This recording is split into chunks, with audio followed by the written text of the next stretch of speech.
Да нема граници во светот, народот би бил, едно. Внимание, зборуваат граѓаните.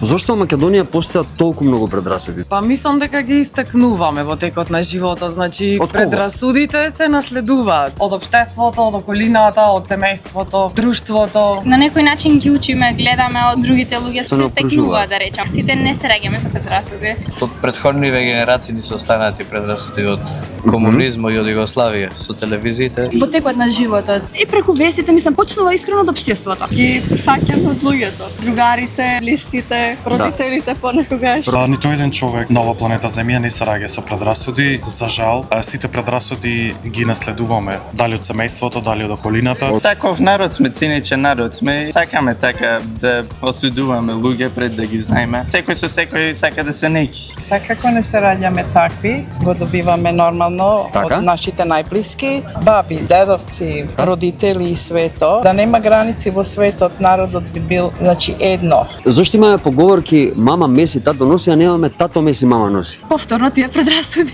Останата е таа традиција. Човека мажите се по-физички, по-спрем, по-груби се може Добре. да носа, а жениве пофини се да меси. Мама меси, тато носи. Тоа е со билјаници години ми само останато, патриархатот. Кај мене мајка ми е главна. Тоа останало во минатото, ама од минатото до сега многу работи се сменати, така да ништо не е како порано. Тогаш тато ке меси. Можно е. Кроз мојот живот јас сум постанала толку јака поради тие не ова, не она, не она. И знам дека жената може све и цела моја фамилија жените можат све. И тоа Тато да се заврти малце поќе во кујна, може и подобро ќе поминиме со Добре. тато носи, мама меси. Не, тоа никогаш нема да се смени, пошто сегогаш мајката меси, таткото работи, не знам.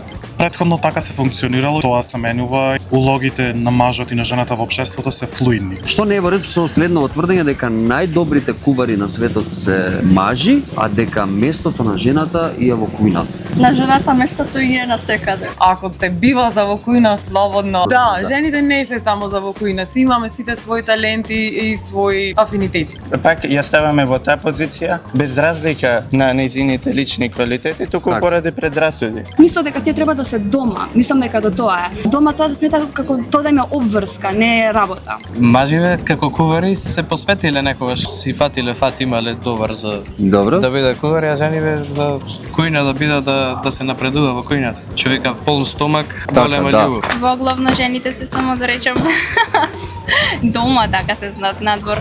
Во глобала мажите се. Жената на местото дефинитивно не е само во кујна. Местото на жената е во кујната, не е точно. Пак ќе речам, жената може и сегде да биде. Мажите може да поќе се најпознатите кувари, пошто можат поќе да креват тенџерите.